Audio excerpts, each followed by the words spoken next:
Okay. All right. Hi, everyone. In this session, we'll be talking about the SPSS session 4.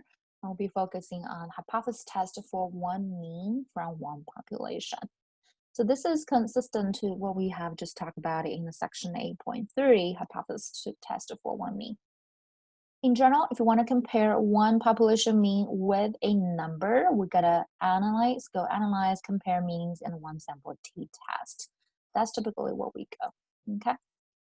Now, what you need to do is again go to My Courses and go to the week of October 12th to October 18th this week, and open the SPSS session 4 folder. And there are two documents. One is the dataset.sav and one's the t-test for one mean document. Okay, the Word doc. Download both in your virtual desktop. Everything I'm currently doing is in virtual desktop, so make sure you are in virtual desktop as well. And download both. Open the download file from the downloads file folder from your virtual desktop and open both. So I have the session for t-test documents open currently here, and I have my the session for data open as here, and you can see that the session for data is pretty consistent to what we have done before. Okay, and it has two variables. One is age kid born, one is child. So you're probably familiar with these two. And data view can give you the specific data values for these two. All right, so now let's see what we're going to do in this session. Okay, in this session we'll be mainly focused on hypothesis test, but it's also useful for us to look at these two variables again. First one, examine the column the HK born. What is the variable about? Okay, we've done this last time, but let's take a look at the age kid born. The label is R's age when first child born. Right, so respondent's age when first child born. Compute the sample statistics, okay, mean, median, mode, standard deviation, etc., by using the explore function. Explore function is a very powerful function we mentioned last time. So let's go analyze. Descriptive stats and explore. We're working on R's age when first kid born, so move this over for dependent list. And we're just interested in stats, so click only statistics. For the statistics, you have descriptives and confidence interval for 95% interval. Click continue, hit OK. All right, so this one is first of all tells you how many valid and invalid cases within this big sample. Okay. Secondly, this talks about the specific descriptive stats. So copy the output into your data, into your file. Okay. This first one talks about how many are being processed. Secondly, this is what most importantly, copy our descriptive stats. Okay, this table as the output, descriptive stats, it tells you what's the mean of R's age when first kid born and the confidence interval, right, for 95%. And then the median, variance, standard deviation, and a min, max, range, interquartile range, skewness, and kurtosis. All right, what we'll be interested in this session mostly is about hypothesis testing. So let's look at question 1. Write a reasonable one-tailed hypothesis about the mean of age kid born and test a hypothesis at level of 5%. Okay, we want to have one tail, which means it's about mu is either less than or greater than, right, certain value, one-tailed. So be either mu less than some amount or mu greater than some amount for the alternative hypothesis. But it's up to us. We get to write a reasonable hypothesis based on the sample mean of age kid born. So let's take a look at the sample mean. Sample mean, from this huge sample, okay, we have got the sample mean is let me go ahead and highlight this. So the sample mean is going to be 24.28, which basically tells us that from this big sample, okay, the mean age on average, people would have first child born at the age of 24 years old. Okay. So this is the sample mean, X bar, right? Let me just put this underneath. That'll be helpful for us.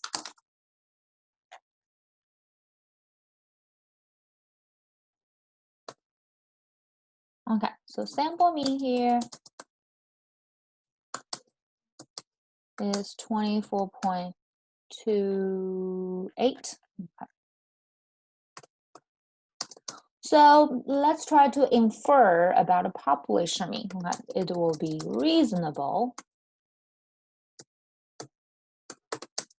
to claim that the population mean age kid born is less than 25, right? Because the sample mean is 24. It'll be okay if we say the population mean age kid born will be less than 25 based on the sample mean. Okay, so we're trying to infer. Again, let me put out the big potato here. This is our sample, right? Has a sample mean. This is the population mean. The sample mean is 24.28. So it'll be okay for us to try to claim that population mean would be less than 25 based on this current data. It wouldn't be reasonable if we claim mu is actually less than 14, right? Because absolutely. Example, suppose you try to claim mu is less than 14. This is definitely not reasonable because your sample mean is 24. So it doesn't make sense for us to say population mean will be less than 14. So I'm just giving you an example here. Of course, you can say mu would be less than 26. That's also reasonable. Mu is less than 27. That's also reasonable based on the sample mean. But over here, I'm just going to test the claim that sample population mean will be less than 25. Okay. So my claim, we have determined. We're going to test a claim that the population mean age kid born is less than 25.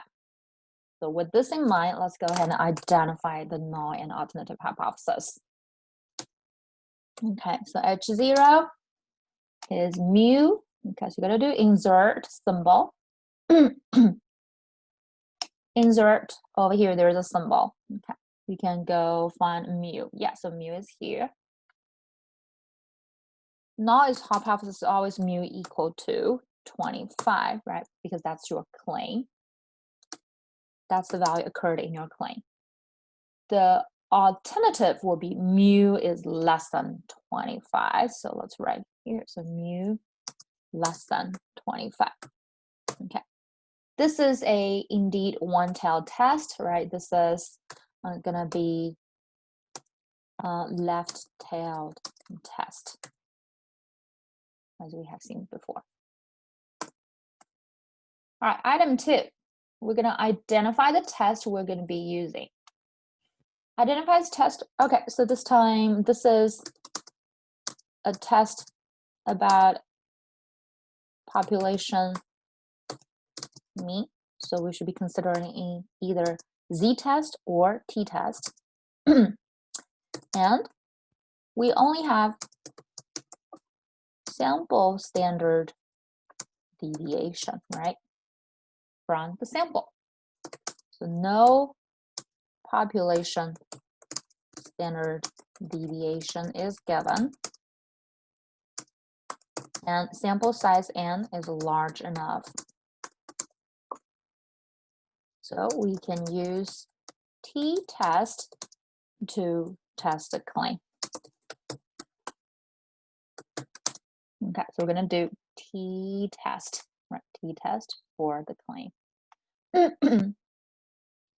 All right, so t-test, we can just go ahead, use the SPSS to do the t-test in order to find the test statistics and p-value. The way you go t-test from SPSS has been laid out over here. So you got to do analyze, compare means, and one sample t-test. All right, I'm going to show you how to do that. So let's go ahead and go back to the session for data set. And let's go analyze. And then we'll be doing compare compare means. Okay, so we're trying to compare the mean with the number, right? Currently, we only have one huge sample, so one sample t-test. So one sample t-test. Move to test that variable over, we're comparing the age. Now, there's one thing that's very important I want to mention over here is the test value. A lot of times, students tend to forget to enter in the test value. So we're trying to test R's age kid born according to our claim compared to 25. So make sure you will be entering 25 over here, which is the hypothesized value we're comparing, right? We're comparing mu with 25. So go 25 over here. Here's option. Option asks you to do confidence interval percentage. Let's just click OK. All right, there we go. So we've got these two output. The first output basically gives you the sample statistics very briefly. So you can copy and paste it back into your file. Second output tells us the one sample t-test output. So we copy and paste. Okay. Now, for this one, sometimes it's too big. So you can try to click this whole thing. Okay, click this table if it's too wide. And you can do auto fit. Auto fit, you can say auto fit to window. So it may look a little better. Okay. It won't be too wide sometimes. The way you're guaranteed that you are on a good track is you see the test value equals 25 has been highlighted here. Okay. Make sure I highlight this piece. Test value is 25. Okay. And then what we need to do is we're going to look for the test statistic, which is T with the degrees of freedom. Okay. And over here, this is the p-value. Okay. But this p-value is only for two-tailed test. So that makes a difference, but let's see how do we take care of this. Okay, so we're going to say test statistic is T with degrees of freedom 2055 equals to negative 5.545. Right, that's our test statistic. And p-value is obtained from the significance that is shown. The 0 point is for two-tailed. In our case, it's only one-tailed, so we're going to divide by 2 for one-tailed, which will still be 0, right? So p-value is almost 0, a very small p-value, which means strong evidence against null hypothesis. Okay. By the way, you can make the null H0 smaller. Okay. So go down. Forgot to do that over here. Go down, subscript. Okay. All right, let me clear all the drawing over here.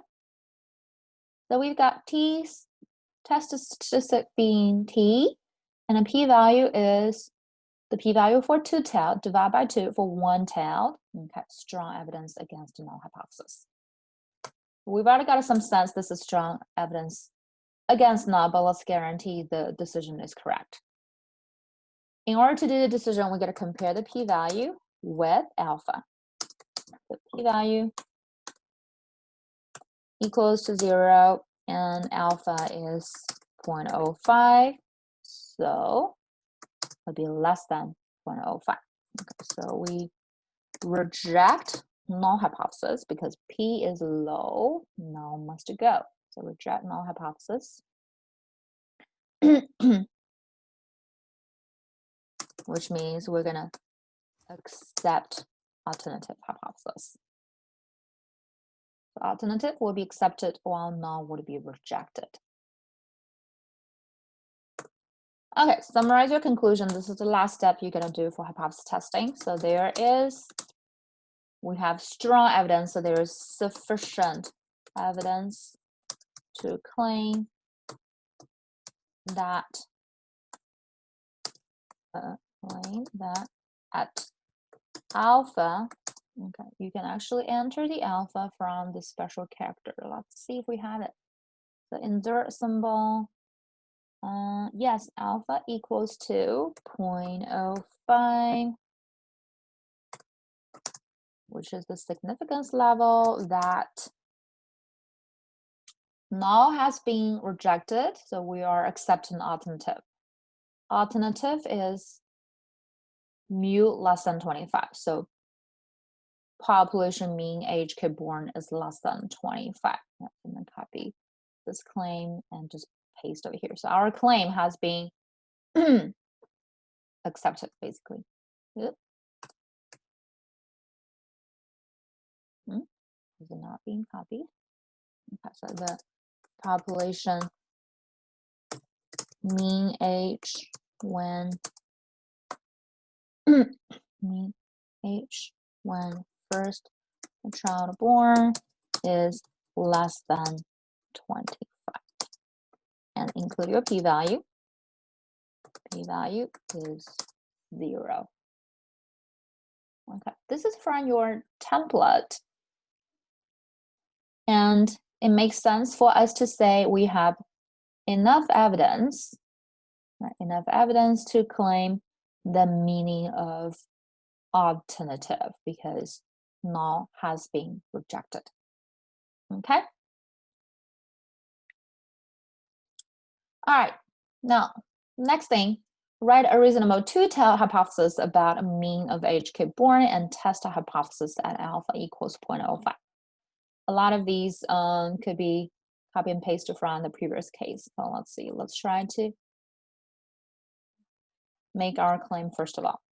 Two-tailed hypothesis is mu equal to some value and mu not equal to some value, right? So again, we can say sample mean is 24.28, so it will be reasonable to claim that a population mean age is, I can just say it is equal to 24.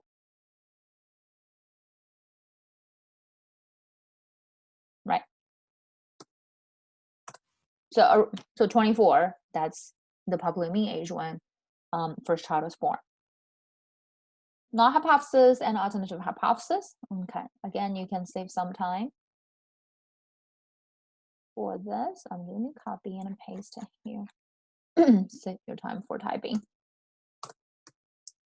So this time, if my claim value has turned to 24, I'm going to change this to 24 and 24. But this is two-tailed, right? Sample mean is 20. To claim that the population mean age is 24, so either mu equals 24 or mu is not equal to 24. So let's insert is not. Do we have is not? Yes, over here is not 24. And this is a two-tailed test. Okay. Identify the test. Well, same reason, right? It's the test about a population mean, and we only have sample standard deviation, no population standard deviations given, sample size large enough, so we'll be using t-test again. So still t-test.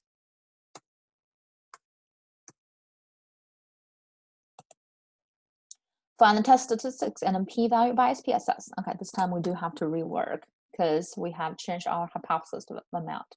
This time, hypothesized value is 24. Okay, not 25. So let's go back to the SPSS analyze, compare means, one sample t-test. It's still R's age when first kid born, but test value is 24. Hit OK. All right. Copying this table, one sample t-test, and paste it into here. All right, this is again too wide. I'm going to adjust it. So choose this table and right click to do auto fit to window. Okay, that will make it look better. So we're going to make sure you highlight the T and test degrees of freedom. This is what we need. This is the P value. Okay, and this time it is two-tailed. So I'm going to say test statistic. Let me just copy paste it from the previous one.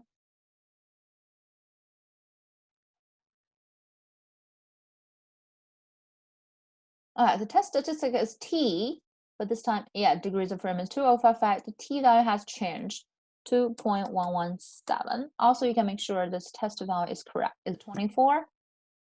That should be the correct one, okay, because we changed our hypothesis amount. P value this time is 0.034. All right, this is for two-tailed, so we don't have to divide by 2. Okay, for two-tailed test. Make our decision. Decision is still based on p-value compared to the alpha, right? So p-value is 0.034, 0.034, and alpha, my alpha is 0.05. Okay, so this time p is less than alpha still. Therefore, we reject null hypothesis, right? P is low, null must go. Reject null. And accept HA, right? Alternative. Same decision as we did it before, which means our claim makes sense and it has been supported by the sample evidence. Summarize our conclusion. Conclusion. Where's my previous conclusion? Okay, so conclusion will be there is sufficient evidence to claim that at alpha equals 0.05 that the population mean age when first child born is, okay, so we're supporting our null hypothesis, right? This has been supported. Null hypothesis, so the population mean age kid born is not 24. Okay. Is not 24. Okay. And the p-value here is 0.034. Okay, so that finishes this two-tailed hypothesis test, and we see the difference between two-tailed and one-tailed is the hypothesis needs to be changed. And when it comes to the SPSS, you also need to make sure you're looking at the correct p-value. Okay, the SPSS by default it gives you the p-value for two-tailed. If it's two-tailed test, then you just take this amount. If it's one-tailed test, then you'll have to chop this p-value into half, right? You're going to divide by 2 to get the p-value for one-tailed test. All right, so that's what we have here. And in your homework, you will have having same item, similar item to do for the other variable, which is number of children in a household. Okay, so you can mimic what we have been doing here so far for our questions for the hypothesis testing. Okay, that's all.